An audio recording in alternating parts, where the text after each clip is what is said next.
We do. Commercial sex We're going to listen into this press conference. That's Damian Williams, U.S. District Attorney from New York City, on the latest with Diddy. The indictment also alleges that they helped Combs cover up his crimes. During the March 2016 incident at the LA hotel that I mentioned earlier, a member of the hotel security staff intervened, and Combs attempted to bribe the staff member with a stack of cash to make sure that what happened was kept quiet.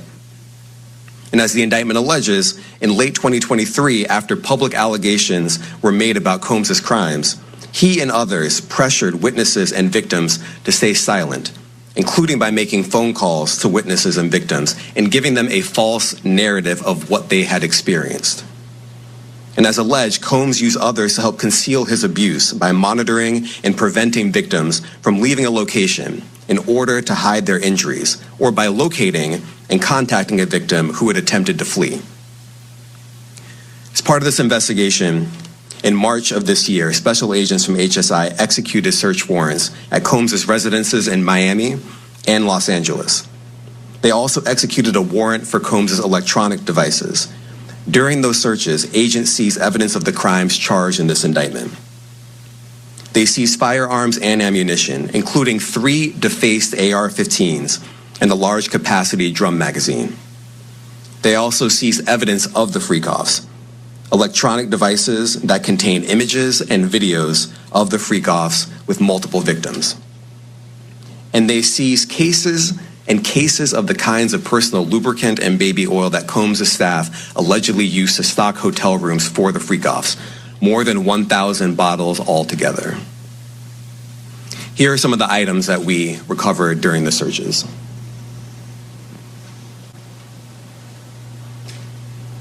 As you can see here, this is a drum magazine, large capacity, and it contains, I believe, 59 rounds.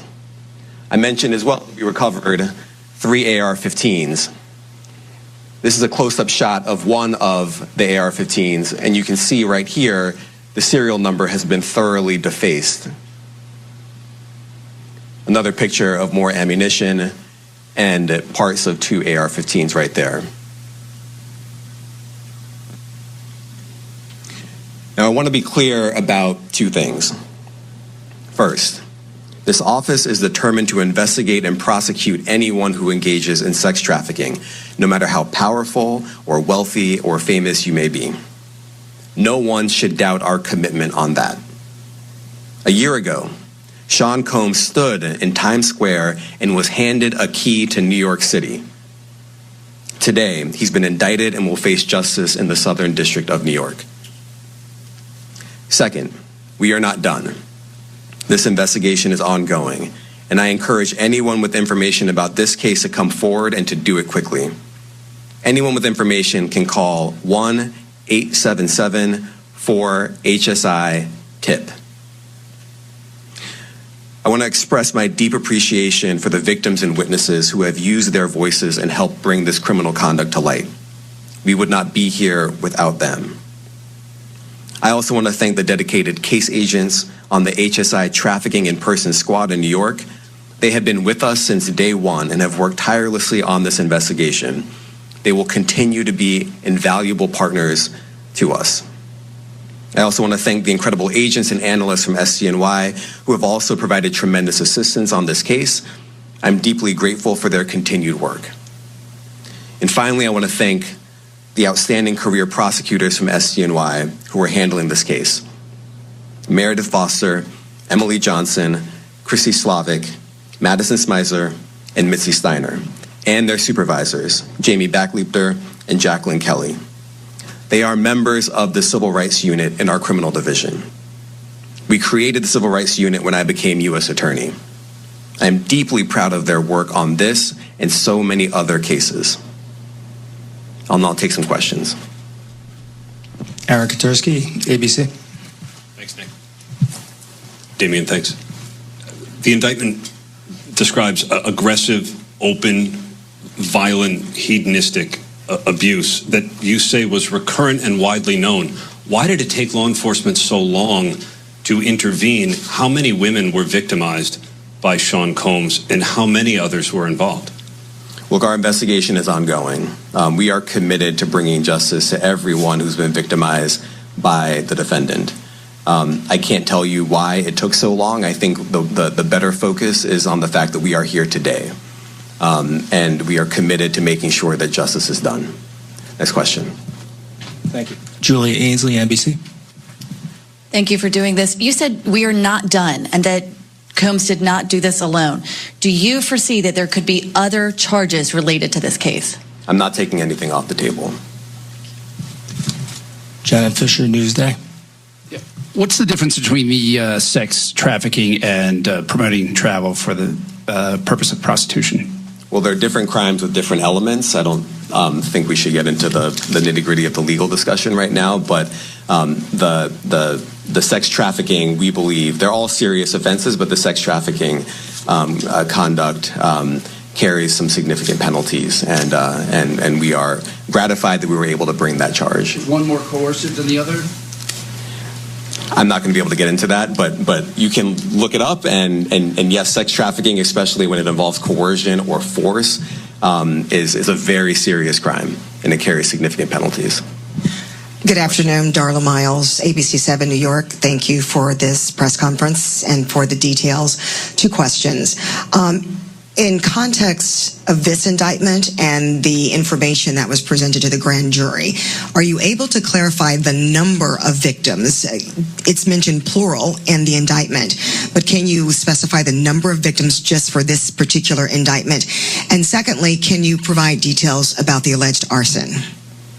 Unfortunately, I'm not able to provide either. The number of victims, you are correct. We are intentional in saying multiple. The details of the arson incident are limited to what we have in the indictment and also the detention letter that we filed, which contains more details than the indictment does at various points, but we don't have anything more beyond that. Next question. Lynn Tran, CNN. Are any of his accomplices or associates under investigation? And additionally, could he face any more charges? So the investigation is ongoing. That means both as to him and to anyone else who we believe committed the crime with him. Next question. Juliette Papa. Hi, good morning from 1010 Wins. Any indication that some of the women or victims here were imprisoned in his residences, and did he have locations where he kept them, and they were not allowed to leave? And also, he's indicted here, although there were searches and raids in LA, Miami. Why in New York? Well, I'm biased. I'm the U.S. Attorney in the Southern District of New York. I think that we have an outstanding track record of bringing some of the most impactful, sprawling, complex, difficult sex trafficking, human trafficking, labor trafficking, you name it. The Southern District of New York can do it, and so we're very proud of that. And so the scope and complexity of this investigation isn't something that we ran from. It's something that we embrace, and we will continue to do that.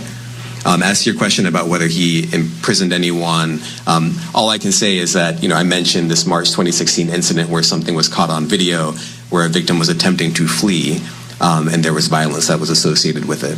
Was that at the residence or a hotel? That was at a hotel. Matthew Lee, Inner City Press. Sure. Thanks a lot. Does your office intend to seek remand, or are you reaching a bail package? And if you're willing, how would you contrast this with the R. Kelly case in EDNY in terms of the elements? Thanks. So we will be seeking detention. We have filed a letter laying out our reasoning for seeking pretrial detention. I'm not going to be able to expand beyond what's in the letter, but it contains all of the reasoning, and it contains the law as well. There is a presumption of detention in a case like this, and we think that's warranted. Thank you. John Anise, New York Daily News. Thank you. I was hoping to get some more detail about the searches of his residence, the guns, the cases of lubricant, and the videos. Where were they found amongst his residence? Were they all scattered around the houses in one place? I kind of wanted to just get a better picture of how that stuff was found. Well, look, I think that some of the details that you're seeking are in the detention letter. So, for instance, some of the AR-15s, 2 of the 3 DeFace AR-15s were found in his bedroom closet in Miami, broken down into parts, along with magazines with ammunition loaded in them. So, some of that detail is in the detention letter.